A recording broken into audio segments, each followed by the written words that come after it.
ഒട്ടനവധി രാഷ്ട്രീയ കൊലപാതകങ്ങൾ നടന്നിട്ടുള്ളതും അതിപ്പോഴും നടന്നുകൊണ്ടിരിക്കുന്നതുമായിട്ടുള്ളൊരു നാടാണ് നമ്മുടെ കേരളം. രാഷ്ട്രീയ പ്രതിയോഗികളെ വകവരുത്തുന്ന കാര്യത്തിൽ CPM എന്നോ കോൺഗ്രസ് എന്നോ BJP എന്നോ വ്യത്യാസമില്ലതാനും. കേരളത്തിലെ പ്രധാന രാഷ്ട്രീയ പാർട്ടികളായിട്ടുള്ള ഇവരെല്ലാം തന്നെ ഓരോ കേസിലും ഒന്നെങ്കിൽ പ്രതികളോ അല്ലെങ്കിൽ ഇരകളോ ആണ്. എന്നാൽ പലപ്പോഴും രാഷ്ട്രീയ കൊലപാതകങ്ങളിൽ പ്രതിചേർക്കപ്പെടുകയും ജയിലിലകപ്പെടുകയും ചെയ്യുന്നവർ ആ സംഭവമായോ ആ കേസുമായോ ഒരു പുലബന്ധം പോലുമില്ലാത്ത ആളുകളായിരിക്കുമെന്നതാണല്ലോ സത്യം. അത്തരത്തിലുള്ള കേസുകളിൽ പ്രതികളായിട്ടുള്ള ആളുകൾ ഇപ്പോഴും കേരളത്തിലെ പല ജയിലുകളിലും കഴിയുന്നുമുണ്ട്. പക്ഷേ അവരാരെക്കുറിച്ചും പിന്നീട് മാധ്യമങ്ങളിലോ അല്ലെങ്കിൽ മറ്റേതെങ്കിലും തരത്തിലോ ഒരു വാർത്തയും ഉണ്ടാവാറില്ല. കാരണം ഓരോ പാർട്ടിയിലെയും അപ്രസക്തരായിട്ടുള്ള ആളുകളാണ് ജയിലിൽ ആയവരിൽ പലരും. അതാണ് ഇതിൻ്റെ പ്രധാന കാരണവും. പക്ഷേ ഇതിനെല്ലാം വിരുദ്ധമായിട്ടാണ് 2012 കേരളത്തിൽ നടന്ന ഒരു രാഷ്ട്രീയ കൊലപാതകവും അതിലെ പ്രതികളായവർക്ക് നൽകി വരുന്ന അതിരുവിട്ട പരിഗണനയും അന്നും ഇന്നും എന്നും ഒരു വലിയ വാർത്തയായി വരുന്നത്.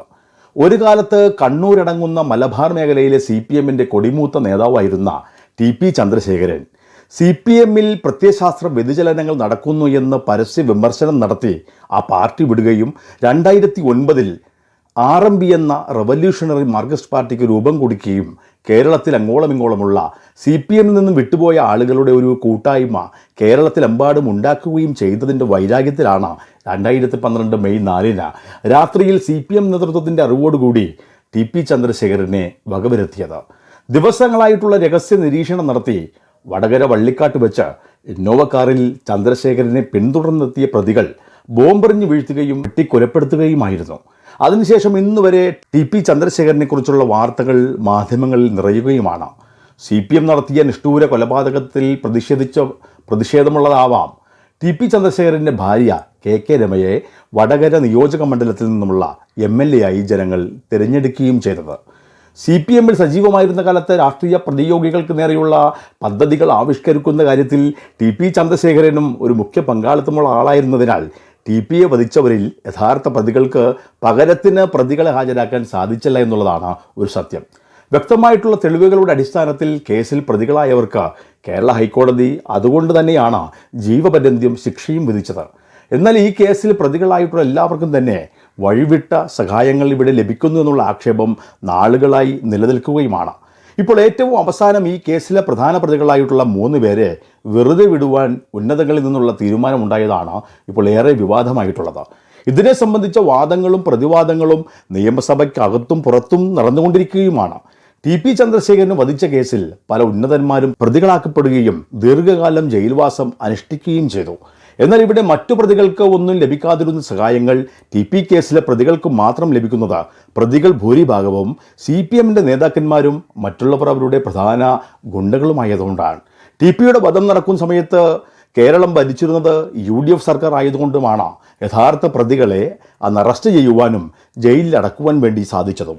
എന്നാൽ അതിനുശേഷം അധികാരത്തിൽ വന്ന CPM നേതൃത്വം കൊടുക്കുന്ന LDF സർക്കാർ ഏറ്റവും കൂടുതൽ പരോൾ നൽകിയിട്ടുള്ളതും മറ്റാർക്കും കിട്ടാത്ത സുഖ സൗകര്യങ്ങളെല്ലാം ജയിലിൽ ലഭിക്കുന്നതും ഈ പ്രതികൾക്ക് തന്നെയാണ്.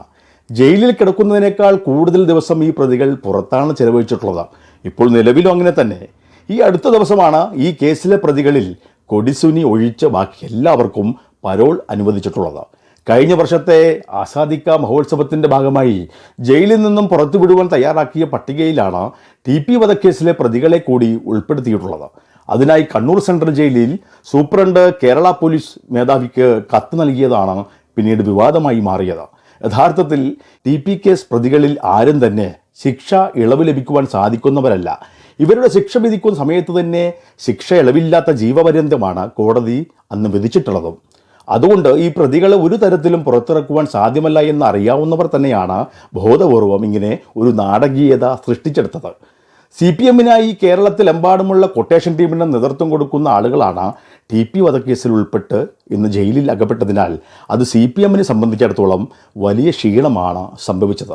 എന്നിട്ടും ചരിത്രത്തിലാദ്യമായി ഒരു ഇടതുപക്ഷ സർക്കാർ, അതും CPM നേതൃത്വം കൊടുക്കുന്ന ഒരു സർക്കാർ കേരളത്തിൽ തുടർഭരണത്തിലിരിക്കുമ്പോഴും ഈ പ്രതികൾക്ക് പുറത്തിറങ്ങുവാൻ സാഹചര്യമൊരുക്കാത്തത് വലിയ അമർഷമാണ് ഈ പ്രതികളിൽ ഉണ്ടാക്കിയിട്ടുള്ളത്. അത് പാർട്ടിയുടെ നേതാക്കളോട് പലതവണ തുറന്നു പറയുകയും തങ്ങൾക്ക് പുറത്തിറങ്ങുവാൻ സാധിക്കാതെ വന്നാൽ മുൻപ് പാർട്ടി നേതൃത്വം തങ്ങളെ കൊണ്ട് ചെയ്യിച്ച പലതും വിളിച്ചു പറയേണ്ടി വരുമെന്നാണ് ഇവരുടെ ഭീഷണി. അതുകൊണ്ടൊക്കെയാണ് ഈ പ്രതികൾക്ക് വേണ്ടി പാർട്ടിയും സർക്കാരും എന്തെങ്കിലുമൊക്കെ ചെയ്യുന്നുവെന്ന് വരുത്തി തീർക്കുവാനും അതിലൂടെ അവരെ ഒന്ന് സാന്ത്വനപ്പെടുത്താനെങ്കിലും ആകുമെന്ന് ഇത്തരത്തിൽ ജയിലിൽ നിന്നും പുറത്തിറങ്ങുന്ന ആളുകളുടെ പട്ടികയിൽ ഇവരുടെ പേര് കൂടി തിരികെ കയറ്റിയത്. ഇനി അഥവാ ഈ കാര്യം വിവാദമാകാതെ വന്നാൽ ഈ 3 പേർക്ക് പിന്നാലെ മറ്റുള്ള പ്രതികളെയും പുറത്തിറക്കുവാൻ സാധിക്കുമായിരുന്നു. കൊടും ക്രിമിനലായിട്ടുള്ളവരാണ് ഇപ്പോൾ ലിസ്റ്റിലുള്ള മുഹമ്മദ് ഷാഫിയും TK രതീഷും അണ്ണൻ സജിത്തുമൊക്കെ. പരോൾ ഇറങ്ങിയപ്പോൾ പോലും ആയുധക്കടത്ത് കേസിൽ പ്രതിയായതും സ്ത്രീകളുമായി റിസോർട്ടിൽ ആട്ടവും പാട്ടുമൊക്കെയായി കഴിഞ്ഞ മറ്റു TP കേസ് പ്രതികളുടെ അഴിഞ്ഞാട്ടങ്ങളെല്ലാം വാർത്തയായിട്ട് അധികം നാളുമായിട്ടില്ല. ഏതായാലും ഇപ്പോൾ TP വധക്കേസിലെ പ്രതികൾക്ക് ഒരിക്കലും ശിക്ഷാ ഇളവ് നൽകരുതെന്ന് ആവശ്യപ്പെട്ടുകൊണ്ട് TPയുടെ ഭാര്യ KK രമ രാജ്ഭവനിലെത്തി ഗവർണർക്ക് കത്ത് നൽകി കഴിഞ്ഞിരിക്കുന്നു. പ്രമാദമായിട്ടുള്ള ഈ കേസിൽ CPMന് ഏറ്റവും വേണ്ടപ്പെട്ടവരായിട്ടുള്ള MC അനൂപിനും കെറുമാണി മനോജിനും കൊടി സുനിക്കും മുഹമ്മദ് ഷാഫിക്കും ട്രൗസർ മനോജും അടക്കമുള്ള ആളുകൾക്ക് വേണ്ടി ഇനിയും വഴിവീട്ട നീക്കങ്ങൾ CPMും പിണറായി സർക്കാരും നടത്തുമെന്നുള്ള കാര്യം ഉറപ്പാണ്. പക്ഷേ പാർട്ടിയുടെയും സർക്കാരിൻ്റെ നിർദ്ദേശാനുസരണമാണ് ജയിൽ ഉദ്യോഗസ്ഥരെ കൊണ്ട് ഈ പണി ചെയ്യിച്ചതെങ്കിലും വിഷയം വിവാദമായ സ്ഥിതിക്ക് ജയിൽ ഉദ്യോഗസ്ഥരെ ബലിയാടാക്കി അവരെ സസ്പെൻഡ് ചെയ്യുവാൻ ഇപ്പോൾ സർക്കാർ തീരുമാനിച്ചെങ്കിലും CPMൻ്റെ ഈ കള്ളക്കളിയും കേരള ജനത മനസ്സിലാക്കിയിരിക്കുന്നു എന്നതും അടുത്ത സംസ്ഥാന കമ്മിറ്റിയിൽ ഇവർക്ക് ചർച്ച ചെയ്യാവുന്നതാണ്.